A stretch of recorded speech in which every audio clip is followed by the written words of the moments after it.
Rich Dad Poor Dad, full summary and key lessons. Introduction. This is the story of two fathers.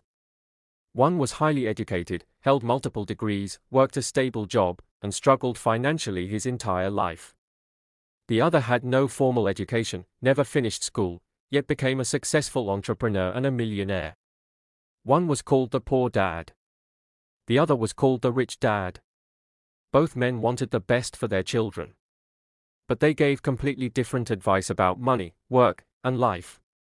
This contrast shaped the way Robert Kiyosaki understood wealth, and eventually changed his future forever. Lesson 1: The rich don't work for money. Most people work because they are afraid. They are afraid of not paying their bills. Afraid of losing security. Afraid of having no money. So they work for a paycheck. They receive money. They pay expenses. And then they repeat the cycle again and again. This is what Rich Dad called the rat race. Poor Dad believed that a good education and a stable job were the keys to success. Rich Dad believed something very different. He believed that if you work only for money, you become a slave to money. Instead, Rich Dad taught Robert to understand how money works and how to make money work for him. Lesson 2: Financial education is everything. Schools teach us how to be employees. They teach us how to follow instructions. They teach us how to work hard. But schools do not teach us how money works. Rich Dad said that financial education is the most important skill anyone can learn. Most people believe that their house is an asset.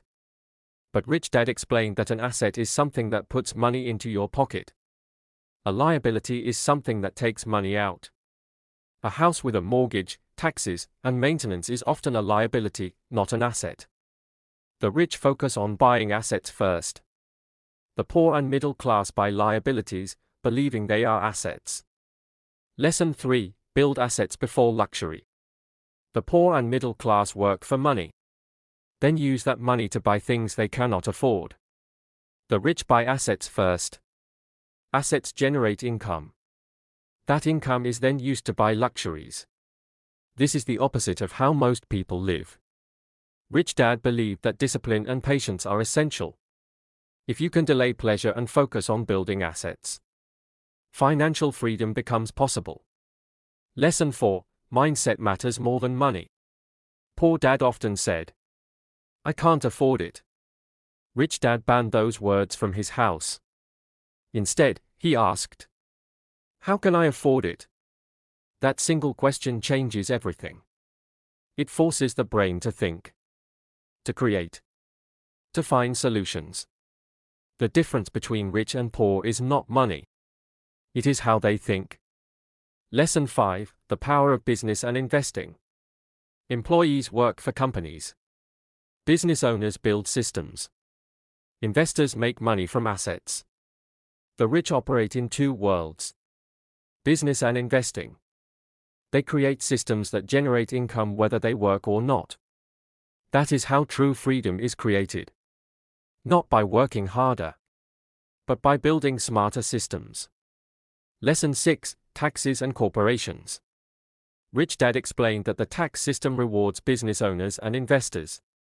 Employees earn money, pay taxes, and live on what is left. Business owners and investors earn money, protect it through legal structures, and then pay taxes last. Understanding this difference is critical. The rich play by a different set of rules. Lesson 7: Failing is part of success. Most people fear failure. They avoid risk. They stay comfortable. The rich understand that failure is a teacher. Every mistake contains a lesson. Every loss contains wisdom. Those who learn from failure grow stronger. Those who fear it stay stuck. Lesson 8: Work to learn, not to earn. Rich Dad advised Robert to choose jobs that teach skills. Not just jobs that pay money. Sales, marketing, communication, leadership. These skills create opportunities for life. Money comes and goes. Skills stay forever. Final thoughts. Rich Dad Poor Dad is not a book about becoming rich quickly. It is a book about changing how you think. Financial freedom is not about how much you earn. It is about how well you understand money. If you can change your mindset, your financial future can change too. Subscribe to the channel and write in the comments how you like our book transfer and which book you want to listen to next.